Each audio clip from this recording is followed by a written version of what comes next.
ಸಿಕ್ಕಿದ್ರು ಅಲ್ಲಿ ಅಳ್ತಾ ನಿಂತಿರ್ತಾರೆ ಹೆಣ್ಮಕ್ಳು. ನಾನೇನಾರು ಅವ್ರನ್ನ ಬಿಟ್ಬಿಟ್ಟು ಕಾರಲ್ಲಿ ಹತ್ಬಿಟ್ರೆ ನಾನು ಇಡೀ ದಿನ ನೆಮ್ಮದಿಯಾಗಿರ್ಲಿಕ್ಕೆ ಆಗೋದಿಲ್ಲ. ಯಾಕಂದ್ರೆ ನಾಗಲಕ್ಷ್ಮಿ ಹತ್ರ ಬರೋರೆಲ್ಲರೂ ನೋವಿನಿಂದ ಬರೋರು, ದುಃಖದಿಂದ ಬರೋರು, ದೌರ್ಜನ್ಯ ಆಗಿರೋರು ಬರೋರು. ಹಾಗಾಗಿ ನಮ್ಮ ಮಕ್ಕಳನ್ನೆಲ್ಲರಲ್ಲೂ ಕ್ಷಮೆ ಕೇಳಲ್ಲ, ತಾಯಿಯಾಗಿ ಹೇಳ್ತೀನಿ ಅಷ್ಟೇ. ದೊಡ್ಡವರಲ್ಲೆಲ್ಲರಲ್ಲೂ ಕ್ಷಮೆ ಕೇಳ್ತೀನಿ. ನಾನು ತಡವಾಗಿ ಬಂದಿದ್ದಕ್ಕೆ, ಕಾಯಿಸಿದ್ದಕ್ಕೆ ಕ್ಷಮೆ ಇರ್ಲಿ.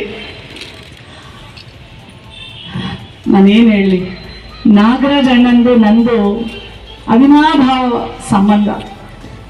ಯಾವ ಜಾತಿ, ಯಾವ ಧರ್ಮ ಏನೂ ಬರಲ್ಲ, ಪ್ರೀತಿ ಮತ್ತು ಮನುಷ್ಯತ್ವದ ಮುಂದೆ ಅನ್ನೋದಕ್ಕೆ ನಾಗರಾಜ್ ಅಣ್ಣವರು ನಿಜವಾಗ್ಲೂ ಮಂಡ್ಯ ಜಿಲ್ಲೆಯಿಂದ, ನಿಜವಾಗ್ಲೂ ಮಂಡ್ಯ ಜಿಲ್ಲೆಗೆನೆ ಒಂದು ಕೀರ್ತಿ ಅಣ್ಣ. ಯಾಕೆಂದ್ರೆ ನಂಗೆ ಗೊತ್ತಿಲ್ಲ, ನನ್ ಬಿಟ್ಟು ಒಂದು ಕಾರ್ಯಕ್ರಮ ಮಾಡಲ್ಲ. ಅವ್ರು ಏನ್ ನನ್ನಲ್ಲಂತ ನೋಡಿದಾರೋ ನನಗೆ ಗೊತ್ತಿಲ್ಲ. ಆದ್ರೆ ನಾನು ಎಂತ ಅದೃಷ್ಟ ಮಾಡಿದ್ದೀನಿ. ಇವಾಗ ನಾನು ಇಲ್ಲಿ ನಮ್ಮ ಅಮರಾವತಿ ಹತ್ರ ಒಬ್ಬ ನಮ್ಮ ಮಂಡ್ಯ ಜಿಲ್ಲೆಯವರೇ ನನ್ನ ಚಿತ್ರವನ್ನ ಅವ್ರ ಹೆಸರೇನಪ್ಪ ರಾಜು, ಅದಿದ್ರೆ ನನ್ನ ಕಾರಲ್ಲಿ ತಗೊಂಡ್ಬನ್ನಿ. ನನ್ನನ್ನು ಎಷ್ಟು ಚೆನ್ನಾಗಿ ಆ ಚಿತ್ರವನ್ನ ಬಿಡಿಸಿದ್ದಾರೆ ಅಂತಂದ್ರೆ ನನಗೆ ಅನಿಸ್ತಾ ಇತ್ತು, ನಾನು ಇದಕ್ಕೆಲ್ಲ ಹೇಳಿದೀನ, ಈ ಪ್ರೀತಿ ಋಣ ನಾನು ಹೆಂಗ್ ತೀರಿಸ್ಬೇಕು. ನಿನ್ನೆ ರಾತ್ರಿ ನಾನು ಬಿಜಾಪುರದಿಂದ ಬಂದೆ, ಇವತ್ತು ಇಲ್ಲಿದ್ದೀನಿ. ಒಂದು ದಿನ ನಾನು ಕೆಲಸ ಮಾಡದೆ ಏನಾದ್ರೂ ಮನೇಲಿ ಮಲ್ಕೊಂಡ್ಬಿಟ್ರೆ ನನ್ನಲ್ಲಿ ಅಂತರಾತ್ಮ ಕಾಡ್ತಾ ಇರುತ್ತೆ, ನಾಗಲಕ್ಷ್ಮಿ ಅಧಿಕಾರ ಅಲ್ಪಾವಧಿ, ವೇಸ್ಟ್ ಮಾಡ್ಬೇಡವಾ, ಎಲ್ರಿಗೂ ಅಧಿಕಾರ ಸಿಗಲ್ಲವಾ. ಅಧಿಕಾರ ಅಂದ್ರೆ ಸೇವೆ ಮಾತ್ರ. ಆ ಸೇವೆ ಎಲ್ರು ಸೇವೆ ಮಾಡುವ ಅವಕಾಶ ಅದು ಅಧಿಕಾರದಲ್ಲಿದ್ರೆ ಸಿಗೋದಿಲ್ಲವಾ ಅಂತ ಹೇಳ್ತಾ ಇರುತ್ತೆ.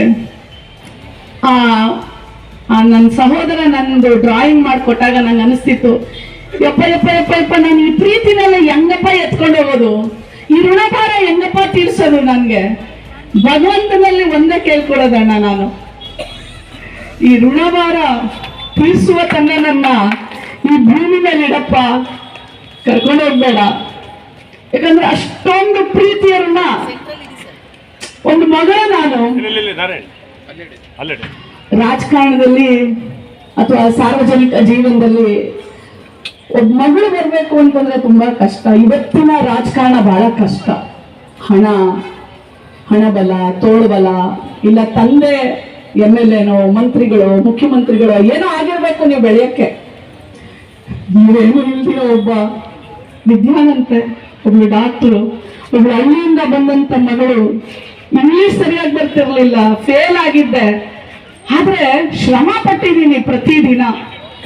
ಅಂತ ಮಗಳಿಗೆ ಇಷ್ಟೊಂದೆಲ್ಲ ಪ್ರೀತಿ ತೀರ್ಸ್ಬೇಕು ತಾನೇ. ನಾನು ಆ ಋಣಭಾರ ತೀರ್ಸಕ್ ಮುಂಚೆ ಕರ್ಕೊಂಡೋಗ್ಬಾರ್ದು ಅಷ್ಟೇ ನಾನು ಕೇಳ್ಕೊಡೋದು ದೇವರಲ್ಲಿ.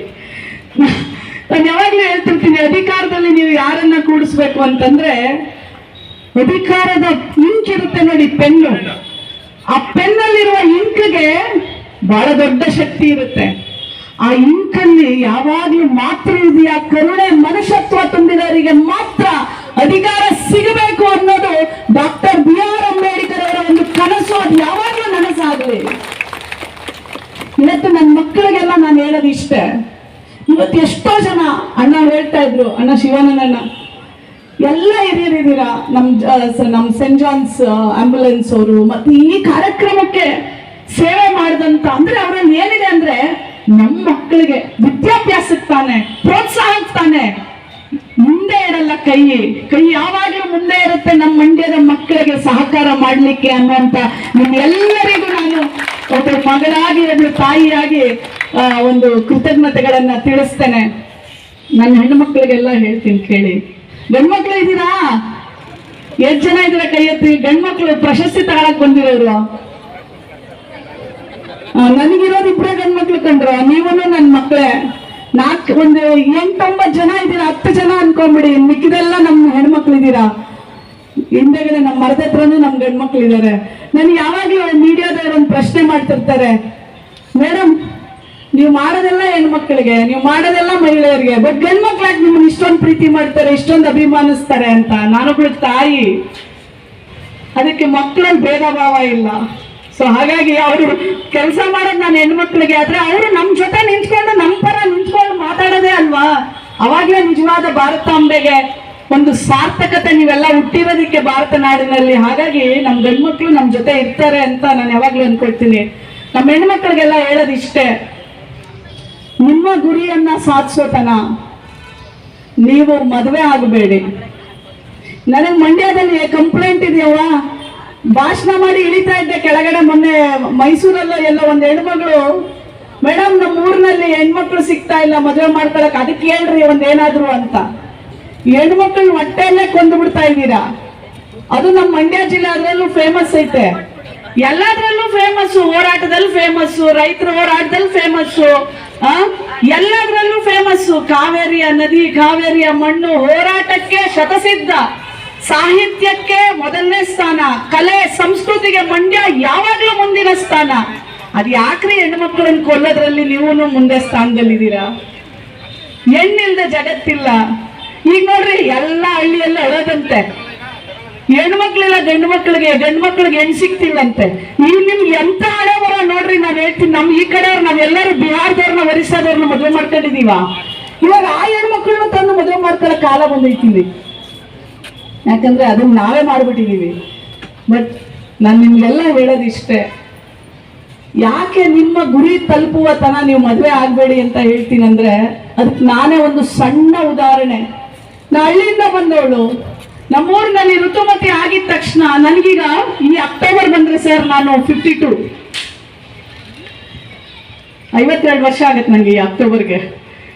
ನಾನು ಋತುಮತಿ ಆದಾಗ ನಮ್ಮ ಊರಿನಲ್ಲಿ 2-3 ವರ್ಷ ಗಂಡನ್ ನೋಡಿ ಮದುವೆ ಮಾಡ್ಬಿಡೋರು. ನಮ್ಮ ತಂದೆ ನಮ್ಮ ತಾಯಿಗೆ ಹೇಳ್ತಾರೆ, ನಮ್ಮ ತಾಯಿ ಹೆಸರು ಅಮ್ಮಯ್ಯ, ನಮ್ಮ ತಂದೆ ಹೆಸರು ಕೃಷ್ಣಪ್ಪ. ನನ್ನ ಮಗಳಿಗೆ ಮದುವೆ ಮಾಡಲ್ಲ, ನಾನು ನನ್ನ ಮಗಳನ್ನ ಚೆನ್ನಾಗಿ ಓದಿಸ್ತೀನಿ. ನಮ್ಮಮ್ಮ ಅಂತಾರೆ, ಚೆನ್ನಾಗಿ ಓದಿಸಿ ಏನ್ ಮಾಡೋದೈತೆ, ಹೋಗಿ ಅಡಿಗೆನೆ ಮಾಡೋದಲ್ವಾ ಅಂತ. ಇಲ್ಲ, ನನ್ನ ಮಗಳು ಯಾರ ಹತ್ರನು ಕೈ ಚಾಚಿ ಬೇಡಬಾರ್ದು, ನನ್ನ ಮಗಳು ಕೊಡುವಂತ ಕೈಯಾಗಿ ಬೆಳಿಬೇಕು ಅಂತ ಹೇಳ್ತಾರೆ. ನಮ್ಮ ಊರಿನಲ್ಲಿ ಒಂದು ಅಪ್ಲಿಕೇಶನ್ ತುಂಬಕ್ಕೂ ಯಾರಿಗೂ ಬರ್ತಾ ಇರಲಿಲ್ಲ. ನಮ್ಮ ಅಪ್ಪ ಯಾರನ್ನೋ ಕರ್ಕೊಂಡ್ಬರೋರು ಅಪ್ಲಿಕೇಶನ್ ತುಂಬಿಸಕ್ಕೆ. PUC 2 ಆದ್ಮೇಲೆ ನಾವೆಲ್ಲ ಎಂಟ್ರೆನ್ಸ್ ಎಕ್ಸಾಮ್ಗೆ ಎಲ್ಲ ಬರಿಬೇಕಲ್ಲ ಅವಾಗ. ಆದ್ರೆ ನಾನೇನು ದಡ್ಡಿ ಅಲ್ಲ, ಬಟ್ ಕಷ್ಟ ನಮ್ಗೆ. ಕನ್ನಡದಲ್ಲಿ ನಾವೆಲ್ಲ ಕನ್ನಡ ಜಾಸ್ತಿ, ಆದ್ರೆ ಇಂಗ್ಲಿಷ್ ಮೀಡಿಯಮು. PUC ಹೋದ್ರೆ ತುಂಬಾ ಕಷ್ಟ ಓದಕ್ಕೆ, ಎಲ್ಲಾನು ಅರ್ಥ ಆಗಬೇಕಲ್ಲ. ಫೇಲ್ ಆಗಿದ್ದೀನಿ, ಬಟ್ ಆದ್ರೆ ಕಷ್ಟಪಟ್ಟಿದ್ದೀನಿ, ಡಾಕ್ಟರ್ ಆಗಿದ್ದೀನಿ. ನಾನು ನಿಮ್ಗೆ ಹೇಳೋದಿಷ್ಟೇ, ಕಷ್ಟ ಅನ್ನೋದು ಯಾವುದೂ ಇಲ್ಲ, ಆದ್ರೆ ಶ್ರಮ ಇದ್ರೆ ಅಸಾಧ್ಯ ಅನ್ನೋದೇ ಇಲ್ಲ. ಬಟ್ ಶ್ರಮ ಇರಬೇಕು. ನಾನು ಓದ್ದೆ, ಮೊದಲನೇ ವಿದ್ಯಾವಂತೆ ಆದೆ, ಮೊದಲನೇ ಆ ಊರಿಗೆ ಡಾಕ್ಟರ್ ಆದೆ. ನೋಡಿ ಇವತ್ತು ಮಹಿಳಾ ಆಯೋಗದ ಅಧ್ಯಕ್ಷೆಯಾಗಿ ಎಲ್ಲಿ ಮಾರೇನಹಳ್ಳಿ ಬೆಂಗಳೂರ್ದು, ಎಲ್ಲಿ ಮಂಡ್ಯ, ಇಲ್ಲಿ ತನಕ ಕರ್ಕೊಂಡ್ ಬಂದ್ಬಿಡ್ತು ಶಿಕ್ಷಣ. ಏನ್ರವಾದು ಏನದು? ಅದಕ್ಕೆ ನಾನು ನನ್ನ ಹೆಣ್ಮಕ್ಳಿಗೆಲ್ಲ ಹೇಳೋದಿಷ್ಟೇ, ಗಂಡ್ಮಕ್ಳಿಗೂ ನೀವು ಶಿಕ್ಷಣ ಮುಗಿಯೋವರೆಗೂ, ನಿಮ್ಮ ಗುರಿ ತಲುಪೋವರೆಗೂ ಲವ್ವನ್ನ ದೂರ ಇಡಿ, ಮದುವೆನೂ ದೂರ ಇಡಿ. ಆಮೇಲೆ ನಿಮಗೆ ಇಷ್ಟಪಟ್ಟವ್ರ ಒಳ್ಳೆಯವ್ರನ್ನ ಮದುವೆ ಆದ್ರೆ ಆಗಿ, ಇಲ್ಲದೆ ಇದ್ರೆ ನೀವು ಆರಾಮಾಗಿ ಹಾರುವ ಹಕ್ಕಿ ಹಾಗೆ ಹಾರ್ತಾ ಸಮಾಜ ಸೇವೆಯನ್ನ ಮಾಡ್ತಾ ನೀವು ಬದುಕ್ರವ ಅಂತ ಹೇಳಕ್ಕೆ ನಾನು ಇಷ್ಟಪಡ್ತೀನಿ.